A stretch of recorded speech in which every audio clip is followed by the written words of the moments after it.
الحمدللہ رب العالمین الصلاة والسلام علی سید المرسلین اما بعد فاعوذ باللہ من الشیطان الرجیم بسم اللہ الرحمن الرحیم السلام علیکم ورحمۃ اللہ وبرکاتہ۔ امید کرتا ہوں کہ تمام ویورز خیر وافیت سے ہوں گے۔ دعا کرتا ہوں کہ رب تعالی ہم سب پر اپنا خصوصی کرم فرمائے۔ واجب الاحترام دوستوں، بزرگوں، بھائیوں، بہنوں، جیسا کہ آج ہم تمام مسلمان عید کا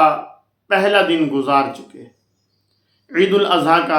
پہلا دن گزار چکے، اب لوگوں نے قربانیاں بھی کر لیں اور گوشت بھی تقسیم ہو چکے تقریباً۔ اب جو ہے دیکھنا یہ ہے کہ ہم نے آج کا دن گزارا کیسے ہے۔ ہم اپنا غور و فکر کرتے ہیں، محاسبہ کرتے ہیں کہ ہم نے آج کا دن کیسے گزارا ہے۔ اب یہ تو نہیں کیا کہ ہم نے جانور ذبح کر دیا، اللہ کو راضی کرنے کے لیے گوشت بھی تقسیم کر لیا اور اللہ کے بندوں کو ہم نے ناراض کر کے رکھا ہوا ہے، ہم نے اپنے والدین کو ناراض کر کے رکھا ہوا ہے، ہم نے اپنے رشتہ داروں کو ناراض کر کے رکھا ہوا ہے۔ چچا سے ہماری بول چال نہیں ہے، ماموں سے ہماری نہیں ہے، پھپھو کے ساتھ ہماری نہیں بنتی، خالن کے ساتھ تو ویسے ہی نہیں ہم نے رکھنی۔ تو یہ کیا، یہ ہماری جو قربانی ہے، یہ عید کا جو دن ہے، یہ جو ہماری عید ہے، عید تو خوشیوں کا دن ہے۔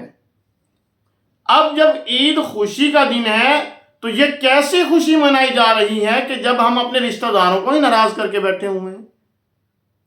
تو یہ خوشی تو نہ ہوئی۔ خوشی ہمیشہ اپنوں کے ساتھ منائی جاتی ہے، اپنوں کے ساتھ رہتے ہوئے منائی جاتی ہے، اپنوں کو خوش دیکھ کر خوشی منائی جاتی ہے، اپنوں کی خوشی میں خوش رہنے کو ہی عید کہا جاتا ہے۔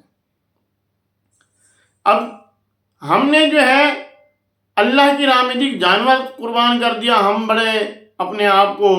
خوش قسمت سمجھ رہے ہیں۔ ہم اس وقت تک خوش نصیب نہیں ہیں، اس وقت تک خوش قسمت نہیں ہیں کہ جب تک ہمارے رشتہ دار، ہمارے ہمسائے ہم سے راضی نہیں ہیں۔ اگر یہ راضی ہو گئے، ہماری عید ہی عید ہے۔ اب آج کا دن تو گزر چکا جو گزر چکا، لیکن نیت کر لیں، ابھی کچھ نہیں بگڑا، ابھی بھی ہو سکتا ہے۔ ابھی جو چند گھنٹے رہتے ہیں، کل کا دن ہے، اس کے علاوہ پرسوں کا دن ہے، 3 دن عید ہوتی ہے۔ پہلا دن تو گزر چکا، 2 دن ابھی ہمارے پاس ہیں۔ اپنے اندر کی انا کو ختم کرتے ہوئے، اپنی میں کو مارتے ہوئے، اب جو شخص، اب یہ آقا صلی اللہ علیہ وسلم نے فرمایا کہ اللہ تبارک و تعالیٰ کو ایسا بندہ پسند ہے جو اپنوں کے ساتھ قطع تعلقی نہیں کرتا، رشتے جوڑتا ہے، اور جو شخص خود صلح کے لیے جاتا ہے، اللہ تبارک و تعالیٰ اس کی عزت بڑھا دیتا ہے۔ تو اب یہ ہے کہ ہم اپنی انا کو ختم کرتے ہوئے، اپنی تمام رنجشوں کو بھلاتے ہوئے، اس بابرکت دن میں، اس خوشی کے دن میں گوشت لیں۔ جو رشتہ دار ناراض ہیں ان کے لیے گوشت لیں، کچھ مٹھائی، کچھ فروٹ لے لیں اور ان کے گھر جائیں، ان کو عید کی مبارک بھی دیں، ان کو گوشت بھی پیش کریں، ان کو فروٹ اور مٹھائی بھی پیش کریں، اور کوئی بات پچھلی نہ دہرائیں، اور آئندہ جو ہے اپنے آپ کو اچھے طریقے سے ان کے ساتھ رہنے کی نیت کرتے ہوئے ان کے ساتھ صلح کریں۔ انشاءاللہ آپ دیکھیں گے ہمارا گھر بھی امن کا گہوارہ بنے گا، ہمارا معاشرہ بھی امن کا گہوارہ بنے گا، اور آقا صلی اللہ علیہ وسلم اور ہمارا رب بھی ہم سے راضی ہو جائے گا۔ اب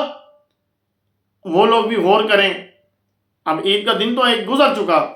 اب کچھ لوگوں نے رانیں روسٹ کرنے کے لیے رکھی ہوں گی، کچھ لوگوں نے جو ہے وہ بسنتیں اور کیا کیا چیزیں بناتے ہیں، کباب اور یہ وہ، اور پھر جو ہے نا عید کے بعد پالٹیاں، اور کچھ لوگوں نے گوشت، گول گوشت رکھ لیا ہوتا ہے قیمے کے لیے کہ ہم بعد میں کباب بنائیں گے، ہم کوفتے بنائیں گے، طرح طرح کے جتنی بھی ڈشز ہیں۔ ہم یہ نہیں کہتے آپ نہ بنائیں، بالکل بنائیں، لیکن اس کی تقسیم کاری جو ہے،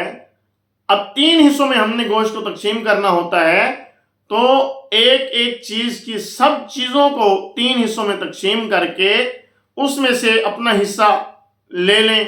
اور جو 2 حصے ہیں ان کو پورا تقسیم کریں۔ اب جو آپ کا حصہ بچا ہے اس میں سے آپ کباب بنائیں، اس میں آپ جو ہے عید پالٹیاں کریں، اس میں سے آپ جو ہے تکہ بوٹی کباب، جو کچھ بنانا ہے، کوفت بنانا ہے، قیمہ بنانا ہے، جو کچھ کرنا ہے آپ کریں، اس میں کوئی حرج نہیں ہے، اچھی بات ہے۔ اور جو ہے باقی جو 2 حصے ہیں ان کو،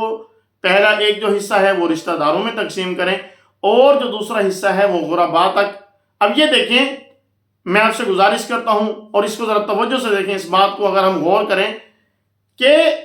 قربانی ہمیشہ وہ کرتا ہے جو روزانہ گوشت کھا سکتا ہے، جس کے پاس اتنی آمدن ہوتی ہے کہ وہ روزانہ گوشت بنا کے کھا سکتا ہے، اس کے گھر میں پک سکتا ہے، اور وہی قربانی کرتا ہے۔ اور قربانی جو کی جاتی ہے،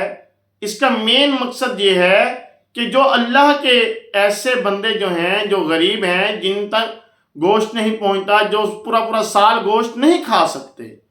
ان کے گھروں تک گوشت پہنچائیں، تاکہ ان کے بچے گوشت کھا کر، وہ لوگ گوشت کھا کر ہمیں دعائیں دیں، اور ہمارے جو ہیں رشتہ دار جو ہیں ان تک بھی گوشت پہنچائیں، اور جو فریج ہے ان میں اتنا رکھیں کہ جو آپ خود کھا سکیں،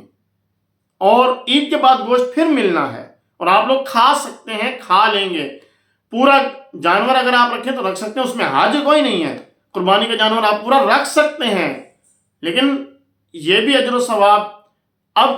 جو ہم ختم کر رہے ہیں اپنا اجر و ثواب، اس کو تو ختم نہ کریں نا۔ اب یہ دیکھیں کہ ایک یہ مسئلہ تو ہم پوچھتے ہیں، جانتے ہیں، اب یہ مسئلہ بھی تو ہے، اس پر بھی عمل کون کرے گا کہ پورا جانور بھی تقسیم کرنا ثواب ہے، تو اس پر عمل بھی کریں۔ اب جب ہم اس پر عمل کر رہے ہیں تو اس پر بھی عمل کریں۔ بہرحال آپ سے گزارش ہے، میرا جو مین بات کرنے کا مقصد جو ہے وہ یہ ہے کہ ہم جو ہیں اپنے گوشت کی تقسیم کاری بھی ٹھیک طریقے سے کریں، اور اس کے ساتھ ساتھ اپنے رشتہ داروں کو بھی راضی رکھیں۔ تو دعا ہے کہ رب تعالی ہمیں حسن اخلاق کے ساتھ، حسن سلوک کے ساتھ رہتے ہوئے اپنی زندگی گزارنے کی توفیق عطا فرمائے۔ جو ہم سے ہمارے رشتہ دار ناراض ہیں، انہیں راضی کرنے کی توفیق عطا فرمائے، اور ہمیں آقا صلی اللہ علیہ وسلم اور اللہ تبارک و تعالیٰ کے عطا کردہ احکامات کے مطابق زندگی گزارنے کی توفیق عطا فرمائے۔ آمین آمین بجاہ النبی الامین صلی اللہ علیہ وسلم۔ اللہ تبارک و تعالیٰ کی پاک بارگاہ میں دعا ہے کہ رب تعالیٰ فلسطین اور جہاں کہیں مسلمان ظلم کا شکار ہیں، چاہے وہ ہندوستان میں ہیں، چاہے کشمیر والے ہیں، جتنے بھی مسلمان ظلم کا شکار ہیں، اللہ تبارک و تعالیٰ سب کی غیب سے مدد فرمائے، اور ان بابرکت ایام کا صدقہ، ان خوشیوں والے بابرکت دنوں کا صدقہ رب تعالیٰ فلسطین کے مسلمانوں کی غیب سے مدد فرماتے ہوئے قبلہ اول کی حفاظت فرمائے، اور مجاہدین کے حوصلے بلند فرمائے، اور اللہ تبارک و تعالیٰ اسرائیل کو نیست و نابود فرمائے، ملک پاکستان کی خیر فرمائے، اور ہم سب کی بھی اللہ تبارک و تعالیٰ خیر فرمائے۔ ہمارے اس چینل کو سبسکرائب کریں، بیل آئیکن کو پریس کریں تاکہ نیو آنے والی ویڈیوز آپ تک پہنچتی رہیں۔ السلام علیکم ورحمۃ اللہ وبرکاتہ۔